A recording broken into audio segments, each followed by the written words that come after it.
So we've got a bit of a topped cover crop here. There's quite a lot of pigeon been coming onto it. I mean, I say a lot for around here, not huge numbers. What I'm hoping is, just before they start drilling barley, they're just getting the spuds and the carrots in now. They'll start drilling barley any minute now, and once that starts going in, then they'll all spread out and they'll all feed on a little bit of drilling here and there. So what I'm hoping is, can help the farmer out, protect his barley drilling, and at the same time get a few pigeons for the pot.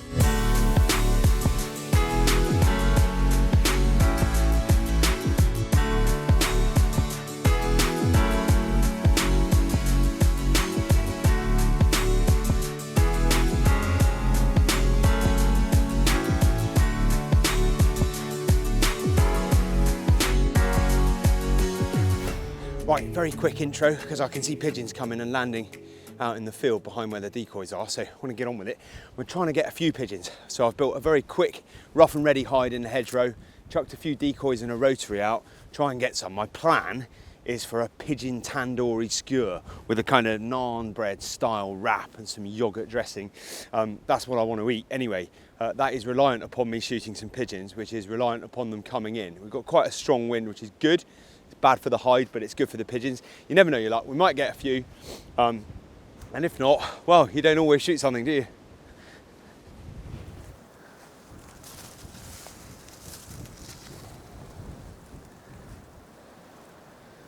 We only need a couple of silly pigeons that have never seen a decoy before. And stubble turnip here that's kind of been topped off, and they're coming, and you know, there's not a lot around for them to eat yet. We're just starting to get some buds on the trees and some clover popping up in the old grass, but not huge amounts. I've noticed they're still quite keen on this, but you know what pigeons are like.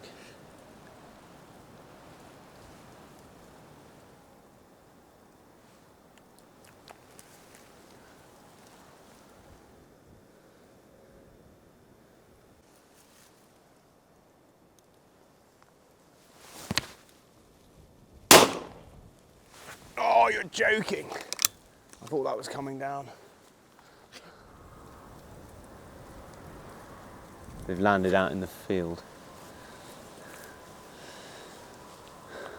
I'm not saying that's annoying, but given that that's an old potato field, and there can't be that much except a bit of old rotten potato out there for them to eat. Maybe that's what it is. Maybe they've got rotten potato fever.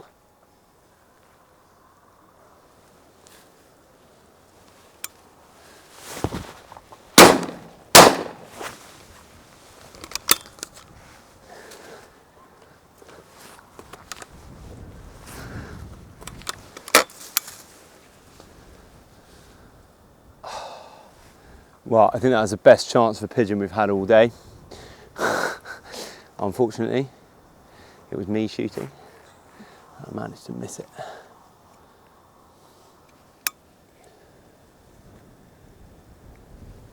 Just not. Oh! Got stuck in the twigs. I should have bloody got that one, and then couldn't swing the gun past the twigs in the bloody tree.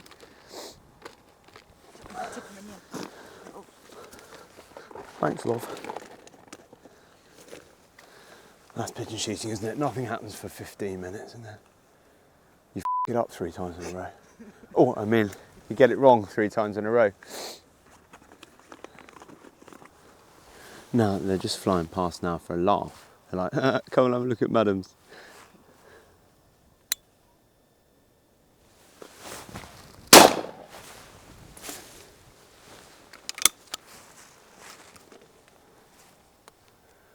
Well, I don't know how much, if any, of that we got on camera, but that was perfect. What I've been hoping that they would do all day would just come into the wind up towards the decoy pattern. Flew just nicely, didn't see me, pulled the trigger, no jinking pigeon, just a nice straightforward shot. So we've finally got one of those opportunities and we've drilled it and it's on the deck, so that's a relief at least, not a complete blank. I just sort of want one more really, but the dead pigeons on the whirly and the couple in the pattern from the freezer went in the freezer the day they were shot, so we've got enough pigeon for our recipe, but never mind.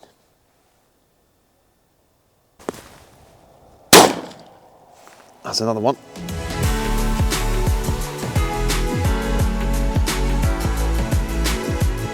Well, we got there in the end. It wasn't quite the sort of big day or big afternoon that we might have hoped, but two classic pigeon shots. One coming in nicely to the decoys, absolutely stone dead before it hits the deck, and one cheeky one winged as it landed too far out of the pattern. But we got there in the end, cut the pigeons for the recipe anyway. Pigeon. Everybody loves pigeon, don't they? I mean, I'm often asked, is pigeon your favourite game meat? I mean, I say I'm often asked. People always say, are you often asked? I'm often asked. I mean, do people actually say that? I think they do. But we'll talk about it quite a bit. I very regularly have people ask me, what's your favourite game meat? And I always try and dissemble because I very much like a few different things and at different times of the year. But pigeon is always in the top 3, right? Just always. And most people would agree with that, I think. It's such a delicious, protein-rich, friendly meat, very low in fat. If you don't cook it too much, it tastes just like amazing steak. I love pigeon, but you'll find this hard to believe given the way that I shoot, but some people get a bit bored of eating pigeon. To be honest, that's not me, but I do like to find creative ways of using it. So today I'm going to employ a little bit of Kashmiri curry powder and some chili powder and a bit of yogurt and some ginger, some garlic. We're going to marinate them in a sort of almost tandoori kind of style, having taken them off the bird like this, and then going to pop them on these skewers. We're going to pop them in the Bradley hot smoker just for 5 minutes to take a bit of smokiness, and then once they've got a bit of smokiness on them, they're going to come out, they're going to go directly into the flames of a hot fire. They're going to get that nice charred tandoori feel to the outside. We're going to roll out a naan bread and cook that, get a nice sort of wrap scenario going on with some chopped cucumber and tomato and lettuce and a bit of yogurt dressing, some fresh coriander leaf, some fresh mint. It's going to be amazing. Pigeon's such a nice ethical meat to eat, you know. It's a point that's made a lot, but it's worth making again. You know, pigeons are shot because there's no other way of controlling them and they can devastate a crop. If you've ever seen the damage that they do to a bit of winter rape, you know exactly what I'm talking about. Not only are they a fantastic sporting bird to shoot, but this meat is a byproduct of you know, pest control. So that's basically some of the most ethical meat you'll ever eat. And if we turn it into a delicious, spicy mashup between some kind of smoky street food and some kind of tandoori kebab, what's not to like about that? So if you want to make your own tandoori paste, you're going to need a tablespoon of coriander seeds, a tablespoon of cumin seeds, a teaspoon of fennel seeds, a teaspoon of black peppercorns, a dessertspoonful of dried curry leaf, 1 teaspoon of cinnamon powder, 1 dessertspoon of Kashmiri chili powder, 2 dessertspoons of turmeric powder, 2 tablespoons of olive oil, and the juice of 1 lemon. Blend that all together, happy days. What I'm going to do is cheat. And I've got some Kashmiri some Kashmiri curry powder here, which has got a lot of those ingredients in it. I've got some lovely chili powder here. I'm going to mix those together. I'm going to blend them with a little bit of yogurt, a little bit of garlic, and some fresh ginger, and that's going to make a really nice little tandoori marinade. I'm going to cut the pigeon breasts in half lengthways and pop them in there, thread them onto a skewer, and away we go. So I've got a bit of ginger and some garlic, so I'm going to go pretty heavy on the ginger. I like ginger. Probably half of that there. Chop it up nice and fine before pop it in the bowl. Fresh ginger, such a good thing. And you know, it keeps really well in the fridge. Ginger just sort of, you can quite often find it, sort of forget about it and it's started to grow a little bit. If you find it starting to grow a little bit, soak it in some water, pop it in a pot of soil and stick it in a nice sunny spot on a windowsill and just let it grow. And then when it starts to die off naturally in the autumn, dig it up, you should have more root ginger than you started with. So that's a nice result, right? Roughly chop the garlic. I've got about 4 cloves of garlic there, quite small ones, but 4 cloves of garlic. Half an inch of ginger, I guess. And then I'm gonna go quite punchy. I'm gonna go 2 teaspoons of Kashmiri chili, saying Kashmiri chili powder, Kashmiri curry powder, 1 teaspoon of chili powder. Need a little bit of yogurt in here, a couple of dessert spoons, something like that. That's pretty good. I'm gonna stir that all around. And then to just get it really, really punchy, I'm gonna put some chopped coriander in there. And then I'm gonna whiz it up with the little mini blender to get it all into a nice paste. And that's gonna be my sort of one-step marinade, if you like, for a tandoori style.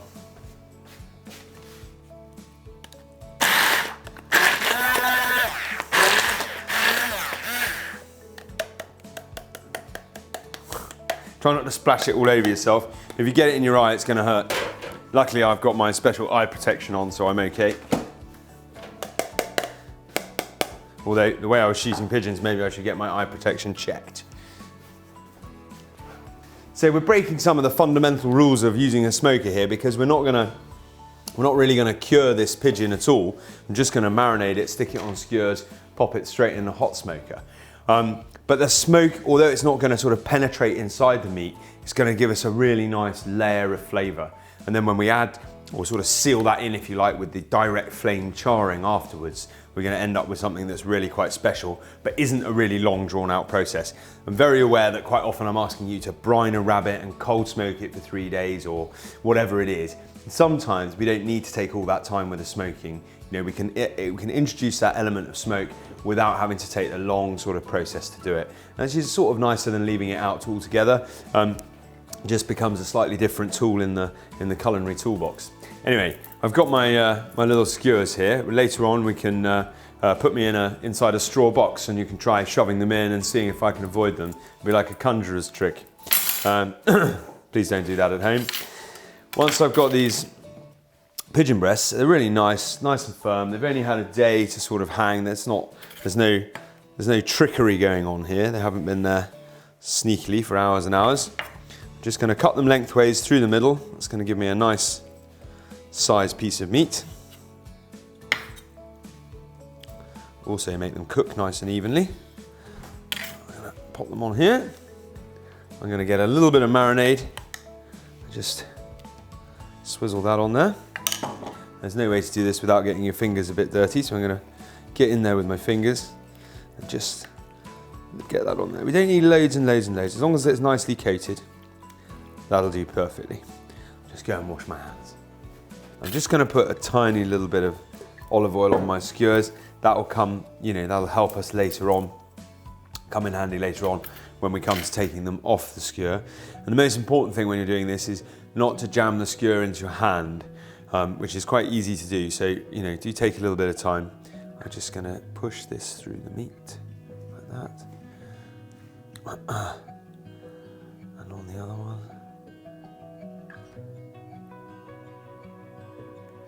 Try not to bunch it up too much. Sort of a couple of halves per skewer will work beautifully. Oh, the smell coming off this. I'm already thinking this is going to be delicious. Once they're all on the skewers, just wash your hand, and I'm going to pop them straight in the hot smoker.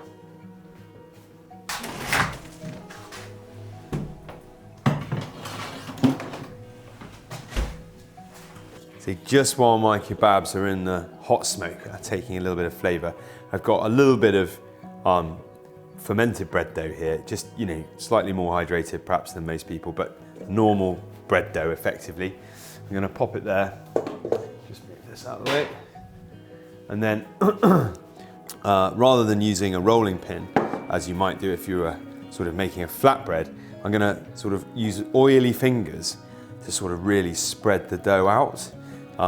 Sort of almost a bit like hand opening a pizza, but more sort of hand opening a naan bread really. So I'm going to just keep going with those until I get it nicely stretched out. I do want it to be quite thin, so a little bit of time can be spent faffing. And if you sort of work your way around the edges, that's how you get a really good kind of spread out. Otherwise it'll be so super thin in the middle that it'll just burn. We don't really want that. But we do want that sort of slightly thick around the edge thing that you get as well. So, you see how gentle I'm being with it? I'm not throwing it up in the air or trying to spin it round or anything. I'm just spreading it out. Once I've got it nicely spread out like that, I'm gonna get on an oily side, straight down on the hot plate of the Aga, and put the lid down to trap some steam. And it's going to sort of steam on the top a little bit and be nice and charred on the bottom. It should end up looking pretty good. If you're a bit nervous about doing that, roll it out on a bit of flour first and then just oil it in your hands a little bit.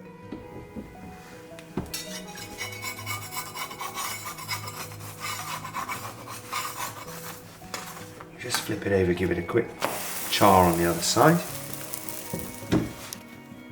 And there it is, nice chewy naan ready for devouring a tasty pigeon kebab.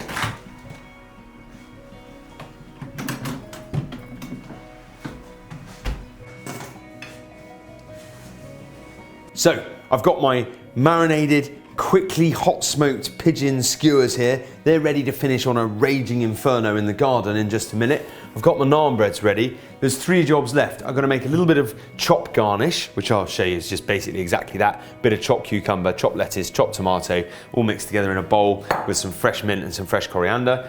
And I'm gonna make a little dressing with some extra yogurt, to which I'm gonna add a little bit of the leftover marinade, so that it's not too spicy when we put it all together in the bun or in the naan bread.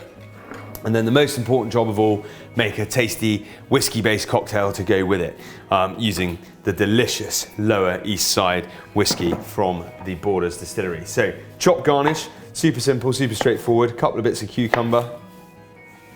Just gonna chop them up. It is exactly what it says on the tin, as it were. I like to make it quite small though, so a little challenge for you.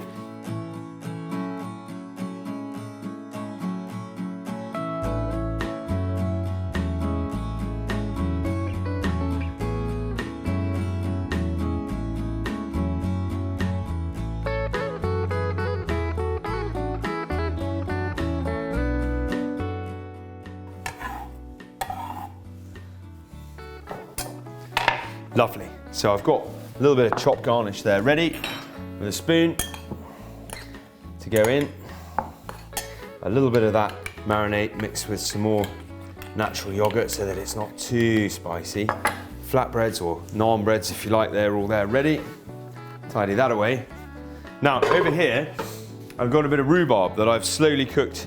I literally just put it in a very low oven for about an hour with some sugar, some orange, some star anise, and I've drained the liquid off from that, which is here. So I've got a tasty fruit-based dessert product here, which I might give to the kids. Here I've got the lovely fruity, juicy, sugary juices that have got a bit of acidity in them. It's come out of the rhubarb here. It's a nice bright pink color. That's gonna make a fantastic, very simple, straightforward to make cocktail. So I'm gonna start with my cocktail shaker. I'm gonna pop it on the scales because I don't tend to use a measure, but I do need to measure it, otherwise you end up with a massive glass of cocktail and you're completely plastered. So I'm gonna just weigh it. I think that's easier. I've got ice in my shaker and I'm gonna go for 35 grams of this lovely sort of bourbon-styled blended Scotch whiskey. And then I'm gonna take it up to 60 grams in total with this syrup, and that's going to give us basically 25 grams of the syrup, 35 grams of the lovely tastiness. And then if I can find my other knife, excuse me Mr. Cameraman, I'm going to take a little slice of orange, which I'm going to use to garnish my nicely iced old-fashioned glass, and then I'm going to pop the lid on here. Make sure the lid's on properly. Hold the lid on while you shake.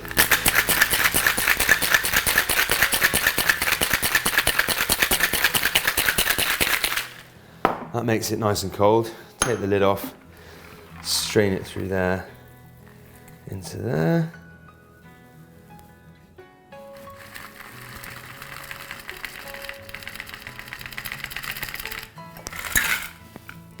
And that's going to be the perfect accompaniment to these lovely spicy fire and smoke pigeon skewers.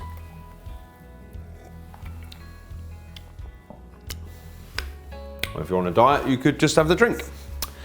Excellent. Right, let's go to the fire. So I've got my drink, I've got my raging fire, and I'm just literally putting my lightly smoked, marinated pigeon skewers on there. And I'm gonna try not to move them around too much. And then once they're nicely charred on one side, I'll just flip them over with the tongs, do them on the other side, and then we'll whiz back inside and scoff it. But the smell of the spices coming off there with the wood smoke, mixing nicely with my little whiskey rhubarb sour here. Delicious.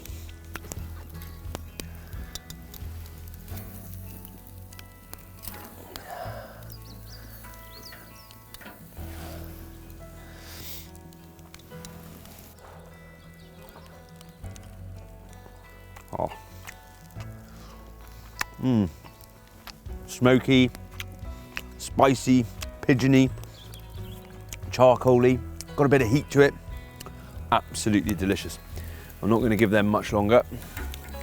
I'm going to get them back inside, get them wrapped up in some bread, and get them nailed. So here we have the makings of a very happy lunch. So I'm going to get one of my nice little, still warm, nice chewy naan breads. I'm going to put a little tiny bit of this yoghurty dressing in there, like that. I'm going to get a bit of my chopped garnish, sprinkle that in there as well. You know, little nod to healthy eating, 5 a day. And then a bit of pigeon, which is effectively a fruit anyway, isn't it? And then, well, you see them sitting on trees a lot, like apples. I just pop that in there, maybe an extra piece. That'll give me an opportunity to make it look neater. And then all I'm gonna do with that is just fold it up like that and eat it.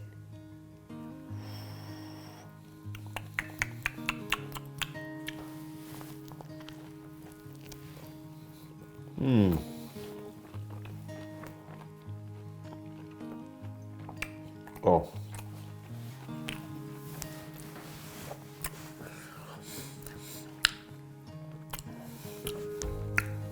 There's nothing to say.